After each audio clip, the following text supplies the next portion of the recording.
sekalian, selamat berjumpa kembali dalam kegiatan pembelajaran kimia untuk pertemuan kita yang kedua. Pada pertemuan kita kali ini, kita akan membahas tentang sifat koligatif larutan. Sifat koligatif larutan adalah sifat-sifat larutan yang tidak bergantung pada jenis zat terlarut, tetapi hanya bergantung pada konsentrasi partikel terlarutnya. Nah, sifat koligatif larutan yang akan kita bahas kali ini adalah sifat koligatif larutan non-elektrolit. Nah, sifat koligatif larutan ada sebanyak 4. Yang pertama, penurunan tekanan uap. Kedua, kenaikan titik didih. Ketiga, penurunan titik beku. Keempat, tekanan osmotik. Inilah sifat-sifat koligatif larutan.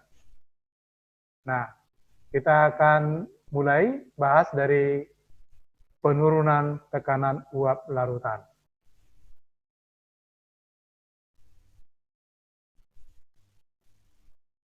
Tekanan uap larutan diberi rumus P sama dengan P0 kali XP, di mana P adalah tekanan uap larutan, P0 adalah tekanan uap larut murninya. Nah, sedangkan penurunan tekanan uap larutan dirumuskan dengan delta P sama dengan P0 kali XT. Nah, kita bedakan, kalau P tadi rumusnya P sama dengan P0 kali XP, maka delta P sama dengan P0 kali XT.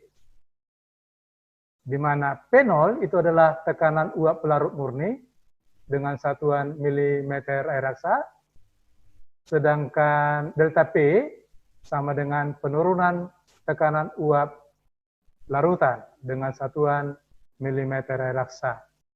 Sedangkan XT fraksi mol zat terlarut. Nah, XT tambah XP sama dengan 1. Maka XT sama dengan 1 kurang XP. Ingat kembali anak-anak kami tentang pelajaran fraksi mol. Oke? Kita lihat contoh soal berikut ini. Sebanyak 18 gram glukosa dengan MR sama dengan 180 dilarutkan dalam 90 gram air dengan MR air sama dengan 18. Jika tekanan uap air jenuh pada suhu 30 derajat Celcius sama dengan 32 mm air raksa, tentukan tekanan uap larutan dan penurunan tekanan uap larutan. Jadi dalam soal ini ada 2 yang ditanya. Tekanan uap larutan dengan lambang P. Kemudian yang kedua, penurunan tekanan uap larutan. Lambangnya delta P. Baik. Glukosa adalah zat terlarut, sedangkan air adalah zat pelarut. Ini massa daripada zat terlarutnya, massa daripada pelarut. Baik, kita lihat bagaimana cara menyelesaikannya. Langkah pertama, kita cari masing-masing mol. Mol zat terlarutnya maupun mol pelarutnya. Ingat kembali mencari mol itu adalah gram per ml. Kita lihat. Nah, gram per ml. Jadi mol terlarutnya 18 per 180 sama dengan 0,1 mol. Kemudian mol pelarutnya, mol air, 90 per 80 sama dengan 5. Ini 18 ya, bukan 180, 18. Kita perbaiki nanti. Nah, sesudah itu kita carilah fraksi mol pelarut. Fraksi mol pelarut. Ingat kembali, XP. XP sama dengan NP per NP tambah NT. Mol pelarut per mol pelarut tambah mol terlarut. Nah, mol terlarutnya tadi 0,1, mol pelarutnya adalah 5. Maka kita masukkan ke rumusnya. Sama dengan 5 per 5 tambah 0,1. Inilah dia. Sama dengan 0,9804. Sesudah dapat fraksi mol pelarutnya, kita cari fraksi mol zat terlarutnya. Nah, pakai rumus 1 kurang X pelarut supaya lebih cepat. Sama dengan 1 kurang 0,9804. Sama dengan 0,0196. Nah, ingat kembali anak-anak kami, mencari X terlarut bisa juga menggunakan NT per NT tambah NP. Oke. Sesudah dapat mol terlarut, mol pelarut, fraksi mol terlarut, fraksi mol pelarut, maka ini datanya yang sudah kita dapat.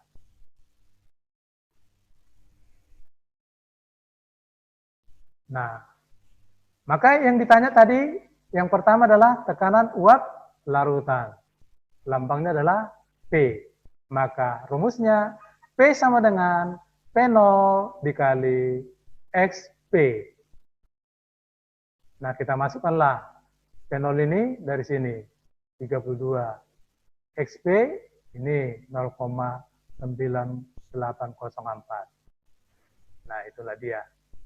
Maka diperolehlah hasil kalinya 31,37 mm air raksa. Pertanyaan yang kedua adalah mencari perubahan penurunan tekanan uap larutan.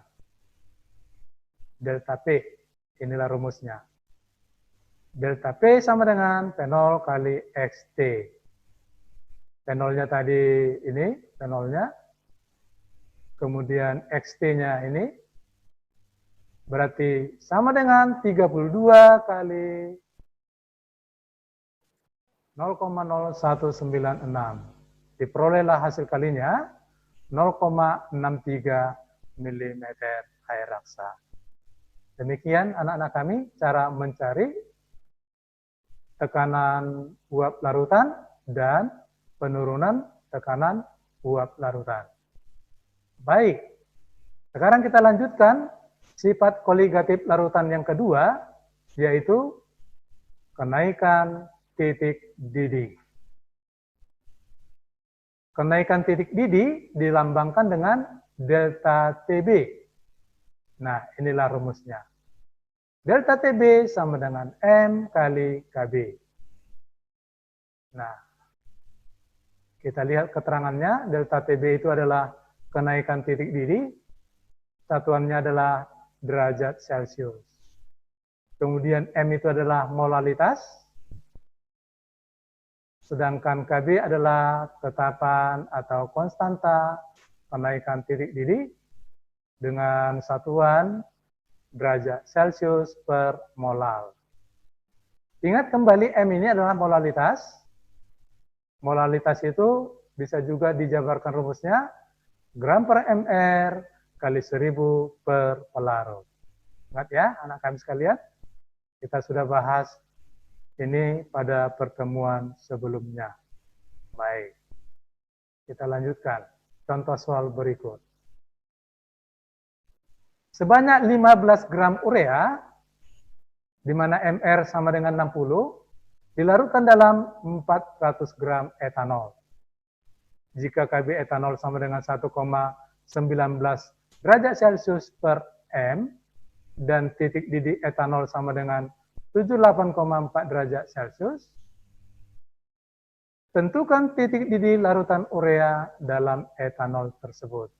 Jadi titik didih larutan nanti dilambangkan dengan TBL. TBL. Nah, kita lihat. Nah, delta TB sama dengan M kali KB. Di mana M-nya itu ini, kalikan dengan KB-nya, kita masukkan datanya tadi, ini massa terlarut, MR terlarut, kemudian massa pelarut. Ingat tadi massa pelarutnya ya. Nah, ini dia. 15/60 kali 1000/400 kali 1,19 derajat Celcius per M sama dengan 0,744 derajat Celcius. Itulah harga delta TB. Harga delta TB. Harga kenaikan titik didih. Karena yang ditanya adalah titik didih larutan, maka TB urea sama dengan TB pelarut tambah TB delta TB. Nah, pelarutnya tadi adalah etanol. Dalam soal tadi diketahui TB-nya ada sebanyak 78,4 derajat Celcius.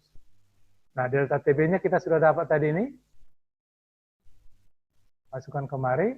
Maka 78,4 derajat Celcius ditambah 0,744 derajat Celcius sama dengan 79,144 derajat Celcius. Demikian cara menghitung kenaikan titik didih dan titik didih larutan. Nah, supaya kita lebih paham, maka kita berlatih dengan mengerjakan soal PR berikut. Ada sebanyak 4, supaya anak-anak kami semua mengerjakannya di dalam buku PR. Demikian juga catatannya, lalu hasil pekerjaannya dikirim ke Google Classroom Kimia. Demikian pertemuan kita pada kali ini. Semoga Tuhan memberkati kita. Salam sehat. Terima kasih.